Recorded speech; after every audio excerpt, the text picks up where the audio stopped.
Alan Solarsh here, the Passive Income Guru. In this video tutorial explains to you why the price moves and fluctuates in Forex.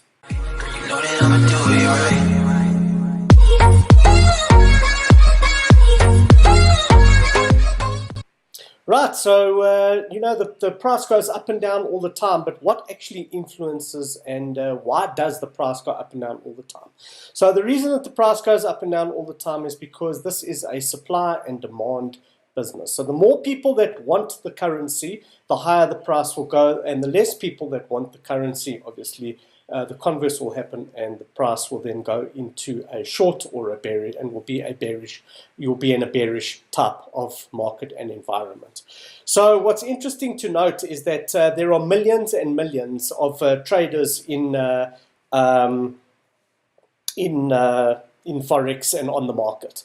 So they obviously are influencing the price. But why is it that the price seems to jump up above in certain areas, seems to like spike and carry on? And why is it that sometimes during the day or during the week the price seems to be going in a sideways market? Well, let me show you something very interesting, and I think this is going to astound you. First, I want to discuss with you the types of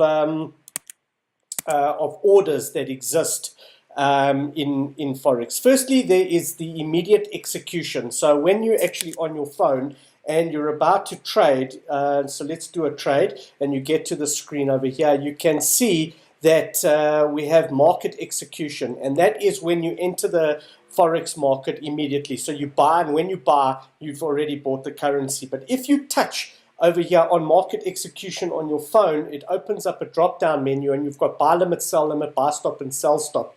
So let's have a look and see what those functions actually are. So when you create a buy stop, it means that you're saying that these are orders that you place. So you're not entering into the market at the exact minute that you press on the buy or sell button. Okay, so this is an order that's going to be placed. So let's say that you create an order, and you're telling MT4 that when the price goes through the price point that you specify, okay, that's when the order is executed. Conversely, for a sell order, when the price drops below your specific price point, then your order will be executed. Now, let's go and have a look at that on the phone. So let's do a buy order. So we're going to look at Bitcoin. Let's look at the Bitcoin chart, and we're saying that when the price hits, we're going to do actually a sell order, because the price, I think, is going to come down, and let's do it at 1.14373. Right, so there it is. There we've placed the order. Now, if we go to the trade section, you will see here, this is an order over here. So this is, so let's open it up, and we can see the price it is currently. Where is that?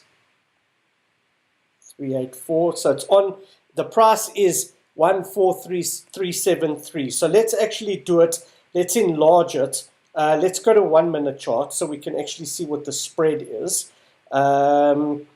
So let's do it over there. Let's create a new order, and we'll say 1.4380.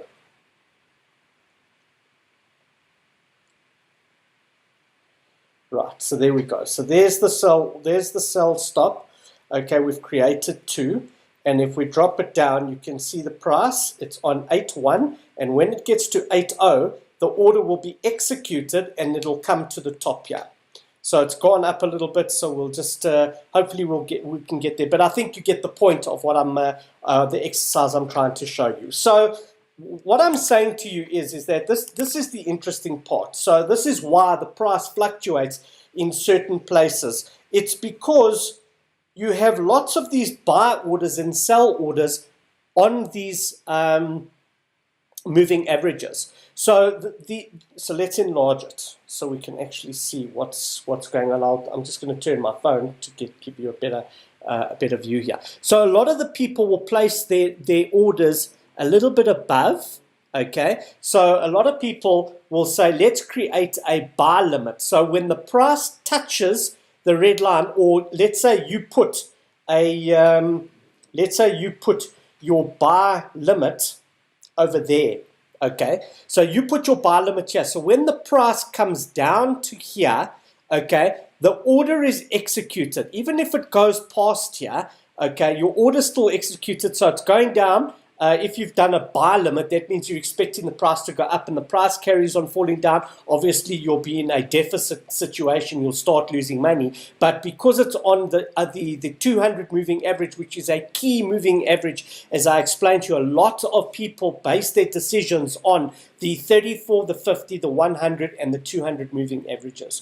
Okay, so swing traders, those are people that do trades over a long period of time. So they'll stay in the trade for, let's say, a week or a month or whatever. That's a swing trader. They'll base their decisions on the 200 moving average. So when the price, when you place a buy limit, when the price goes down over here, okay, and hits this line, okay, even if it goes through the line, it will still activate. So it bounces and it carries on. So it needs to bounce and then go through. And when it goes through, it'll activate, basically. Okay, so that's very interesting. So what I'm telling you is that when you see the price at these key moving averages, the 34, the 50, the 100, and the 200, you'll notice that the price is going up quite a lot because these orders are being activated. So let's go and look at another chart.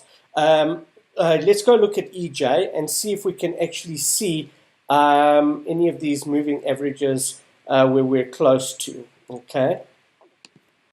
Okay, so here's one. We're looking at the euro US dollar, and you can see that we're on the 34 moving average here, and you can see that the price hits the 34 moving average and then bounces right up. And you'll see that there'll be a lot of fluctuation now because there's lots of these buy orders, sell orders, buy limits and sell limits, or at least buy stops and sell stops, buy limit and sell limits in this area over here. So when there are more orders of, let's say, the buy limit, okay, so more people have put buy limit and buy stops in this area, these orders will then get activated and the price will go up. So conversely, if there are more sell limits and sell stops in this area, then obviously the price will come down. But what is interesting to note is that there is a lot of activity when you get to these, when the price gets to these moving averages,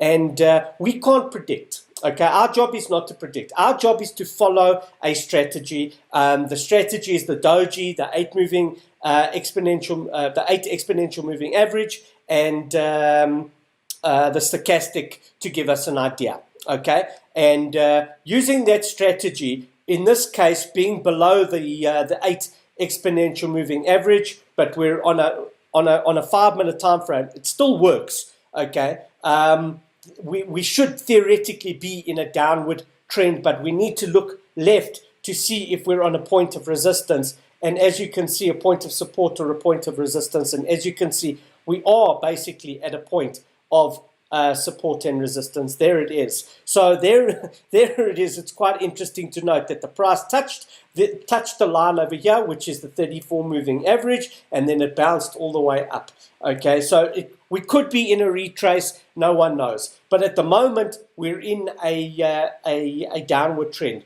This is a hanging man. This is a spinning top. So we haven't seen a doji yet, which is given us an indication that the price will reverse. What is giving this the currency weight for it to reverse is to note that we're on the 34 moving average, and we know that there are lots of traders that activate their orders on on these moving averages. Most of them. The most powerful moving averages is the 34, the 50, the 100, and the 200. Okay, not to mention the fact that we're also in an oversold position over here. So the chances of the price retracing above the 8 exponential moving average is very, very high. Before you go, if you'd like to earn a little bit of Bitcoin, I give away 0.005 of a Bitcoin every single Friday to a random subscriber If you'd like to earn that, there's a couple of things that you need to do. You need to subscribe to my YouTube channel, and how you do that is you just mouse over the video that you're watching, and in the bottom right hand corner of the video is a YouTube icon. Click that icon now. So please pause the video, go and do that step now. Once done, you can come back to this video and resume the video. Now, if you're not already logged into your Gmail account, then you'd need to log into your Gmail account. Now, below the video that you're watching on YouTube, there is a subscribe button. So what you do is you click on that subscribe button, and then next to the subscribe button is a bell icon. You can click on the bell icon. So please pause the video, go and do those steps now. Once done, you can come back to this video and resume the video. The next thing that you do is you need to give a thumbs up, and then in the comment section, which is over here, you can leave a positive comment together with your Bitcoin wallet address. Now, you have to follow the steps exactly to be able to get that prize. So you need to subscribe, you need to hit the bell icon, you need to give a thumbs up, and you need to leave a positive comment with your Bitcoin wallet address. Only then are you entered into the competition and are eligible to win a prize if chosen. So if you want to win 0.005 of a Bitcoin, I highly recommend that you follow those steps, and then you'll be eligible to win that prize. So good luck, and I hope you win that prize. And if you do, remember to invest it in a passive income stream, and I'll see you on the next video.